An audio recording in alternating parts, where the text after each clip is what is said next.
What is up, YouTube? Today I'm back again with another gaming pickups video, and today I got quite a number of games, and this is more than I have been picking up recently, so if you wanted me to get a bunch of stuff, I did get a bunch of stuff this time, and it's all a lot of stuff that I just saw, and I haven't heard of a lot of it. So I did get one pre-order, so I'll get to that though.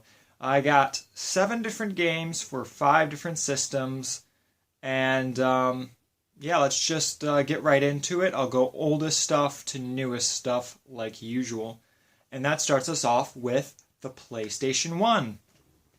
So I got 2 games for the PlayStation 1 here today. And this first one I picked up solely based on the cover art alone. And I picked up Evil Zone. Now, I had never heard of this before.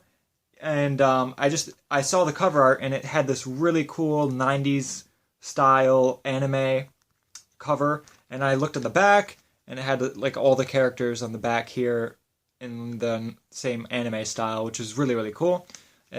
Obviously, the game did come complete.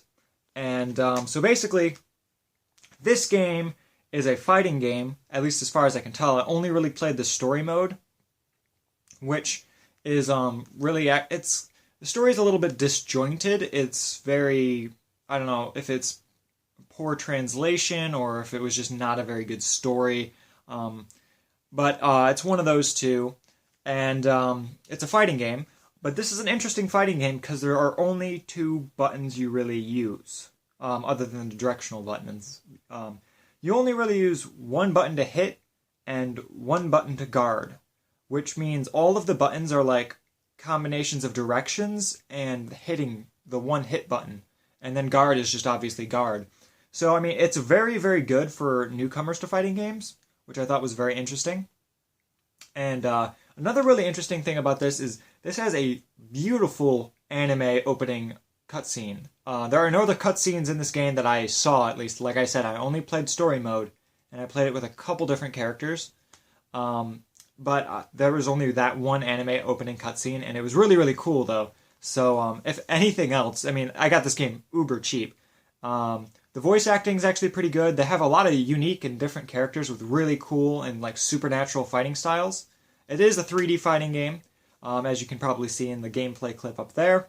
And it's just, you know, it's a really cool game. So, I'm happy to have that one in my collection. I had never heard of it before. It's just a random game I found, and I really am happy I got that.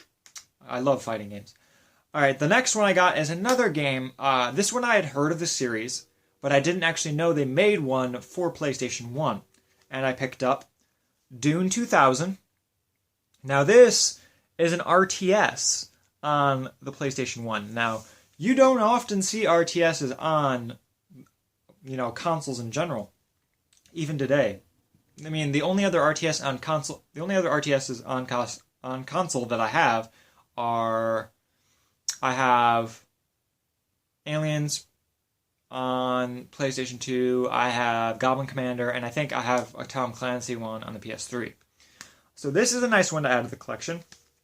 Obviously, it came complete, and it's just, you know, it's a straight up, I'm not sure if this is on the PC or not, or if this is like a spin-off for PlayStation itself, but it's like a straight-up port of a computer version because you have a cursor, which you have to control with the D-pad, which I hate doing that, and you have a menu that comes up with triangle, I think. So it's very different. If you really like PC RTS games, this is probably right up your alley because it's very similar to those. So I recommend checking that one out. So those are really 2 good games. The next in the set would be, I believe, PS2 came out next. So this game, I had never heard of this one either, but I read the back of this, and it sounded awesome. And since it was like, you know, Halloween just passed and stuff, I thought this would be a really cool game to pick up. And I don't have many horror games, so I really wanted this. And this one is called Shadow of Destiny. Now this one is really cool looking. That's a really cool, creepy looking character. And here's the back. This is a horror game where I should also mention it came complete. Sorry I keep interrupting myself, but it did come complete. This is a horror game where basically you start off as your main character Ike, and in the opening cutscene you find out that you're dead. And the main point of this is to solve the mystery of your own death, which is really, really cool. So there's puzzles, there's a bunch of different cool stuff, and the graphics are really good for the PS2. The environments look really, really cool. The voice acting's pretty good too. It reminds me of like Resident Evil style voice acting. And it's a really, really cool game. I had never heard of this, and I'm surprised because, I don't know, most of the time I see horror games, they're more expensive, especially on the PS2. But this one, obviously, I couldn't get the sticker off this one, so, this one was pretty cheap, so I was really surprised about that. The next one I picked up was one that I had been looking at for a while, and this is actually a collector's edition. And this is Magna Carta Tears of Blood.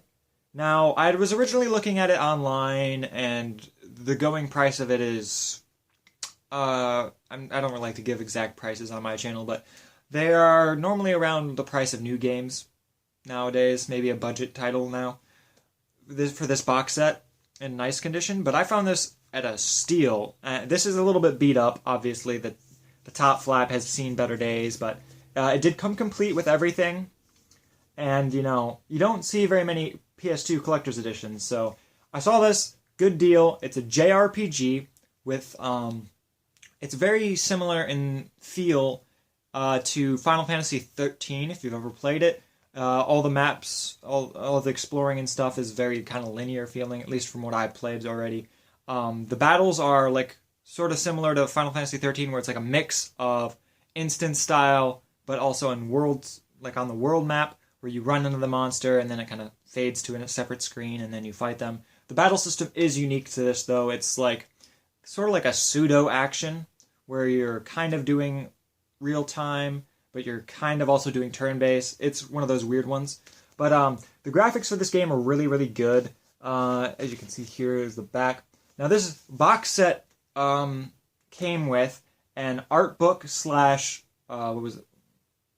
art book and mini strategy guide combo, which was really, really cool. It came with a poster and a dual-sided cover sheet, which is just the cover.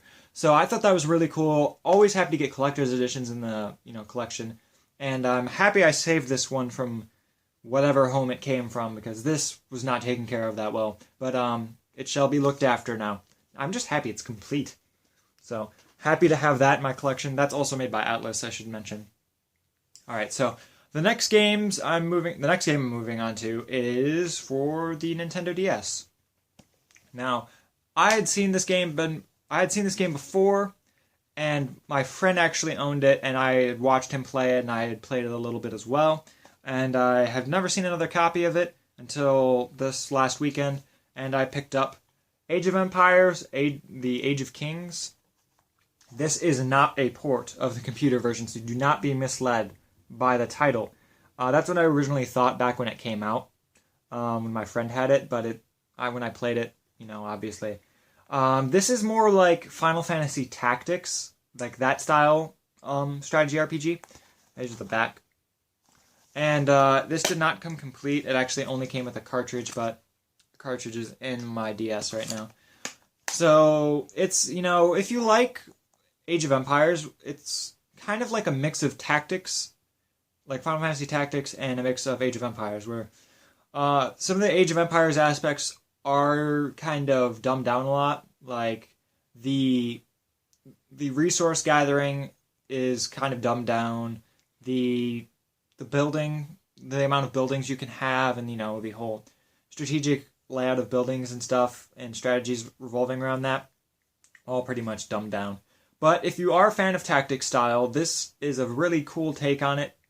I just really wanted it because I love the Age of Empires series, so I'm happy to have that in my collection. The next system I got a game for was the Wii. I don't often pick up Wii games, but I had kind of wanted this just because it's a mech game, and I'm really into mechs. And this is Counterforce. Now, I don't recommend paying a lot for this because I honestly knew nothing about this going in. I just saw a mech on the cover, and I saw on the back it's a light gun slash rail shooter.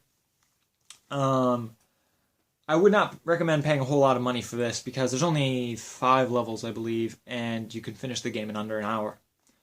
And so there's not a whole lot of replayability, but the stuff that you do play is very fun and it's kind of like action-packed, so that is nice. So this did come complete, and the graphics aren't absolutely stellar on this, but it's a mech game, and it's a shooter, light gun shooter, and I kind of like those on the Wii because the Wii is like the perfect platform for light gun shooters. And so I like to try to pick those up. I would like to, because I don't have many of them. So I thought this one would be cool, so happy to get that. Now the last thing I picked up is something I actually pre-ordered, and this is for the Nintendo 3DS, and I have been so excited to get this. I have waited to play this for so long. I had heard reviews about it like a year ago, and it looked really fun, but as you guys know, I don't support digital titles, and so I never played it because I never bought it. It finally came out in a physical version, and I pre-ordered it because I wanted to play it, and I got Shovel Knight. And this game is so much fun. It is a great platformer. It did come complete, obviously, because, it came brand new. And and every single copy comes with a sticker. It says soundtrack included, which is really cool. And it comes with the Plague Knight DLC. So that's awesome. The 3D effect on this is mind-blowing. This is the best 3D that I have in my collection that I have seen. Like, I like Super Mario 3D Land. Yeah, it's got good 3D. But this, I don't know what it is about this, but it's just like, there's so many levels of 3D. It's like, it's awesome to look at. Like, it really, really is. Unfortunately, I don't have a new Nintendo 3DS, but if I did, I would play this game in 3D the entire time, because it's that cool to look at. So, I've only actually flipped on the 3D a couple times when I'm standing still to look at all the layers and stuff. It looks sweet. But this game itself has an awesome soundtrack. The story is, it's an adventure platformer, so it's not like super like in-depth story-wise, but it's a really fun story. It's a really fun game. The mechanics are awesome. The level design there's so many secrets. It's so much fun. And I recommend this. This is a bargain too. I think you pick it up for like pretty cheap. So definitely recommend picking that one up if you can. So yeah, that's everything I picked up this weekend, and it was a pretty awesome haul. I got a lot of cool hidden gems that I'd never heard of, and I picked up on a whim. And that's what I like to do. I like to pick up my games on a whim, and sometimes it doesn't work out for me, but sometimes it does. And this is one of those times where it did, and I'm so happy I got the games that I picked up. And yeah, so. Let me know what you guys think in the comment box below. If you have any recommendations, let me know. I read all of my comments, and I try to respond to as many of them as possible. I really do, because I hate that little notification bell. It's just an OCD thing. Not really. I don't have OCD, but it's off the topic. I try to respond to all my comments. So that's all I really have for you guys today. Let me know if you guys liked it or didn't like it, and I'll see you guys next time. See you later. Peace.